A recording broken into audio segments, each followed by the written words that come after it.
Good morning મહાદેવર, કેમ છો બધા? મજામાં ને? સવારના વાગ્યા 7:30 ને તો ટિફિન થોડુંક મોડું બનાવવાનું છે, એટલે પછી આજ તો સવારમાં ભાખરીને ચા બનાવ્યા. ભાખરી પાકે છે, ચા પાકે છે. તો કેટલા દિવસથી ભાખરી શું બનાવી નથી.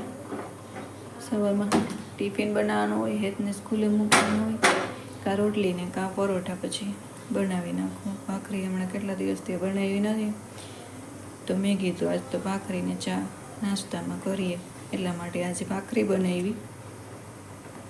મહાદેવર વાગી ગયા છે સવારના 10 ને હેતના પપ્પાને હેત તો વયા ગયા દુકાને નાસ્તો કરીને 7:30. તે ટિફિન કે થોડુંક મોડું કે મોકલાવીએ, છોકરા આવે ને હું ત્યારે ફોન કરીને ત્યારે કે મોકલાવજે. તે બસ ટિફિન થઈ ગયું તૈયાર. ચણાની દાળનું અને દૂધીનું શાક છે, ભાત વગેરે છે, રોટલા એટલે આ ગરમ છે એટલે મેં કીધું થોડીક વાર પંખા નીચે રાખું તો ઠરી જાય. છાશ ને અથાણું તો પેક કરીને રાખી દીધું છે. એ બસ જો હમણાં ટિફિન પેક કરીને મોકલાવું છે.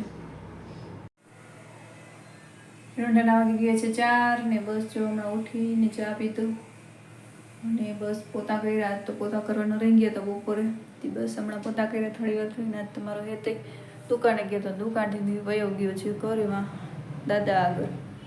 તે બસ એ કહેતો હતો કે મમ્મી મારે રોકાવું છે. તે એ આજ નથી રોકાઈ જશે કે કાલ સાંજે આવીશ, રક્ષાબંધનની રજા છે ને તે કે ભાઈને આવવાના છે ને તે મારા કાકાજીની દીકરીને સાતમ કરવા આવવાના છે. રક્ષાબંધન કાલ છે, તે કાલથી બસ આવી જાય, તે સાતમ સુધી રોકાશે. તે કે મમ્મી હું રોકાઈ જાઉં, કાલ ભાઈને આવવાના છે ને તો કે હું પછી આવીશ. તો મેં કીધું સારું વાંધો નહીં, રોકાઈ જાઉં. મમ્મી કીધું કાલ રજા છે એટલા માટે.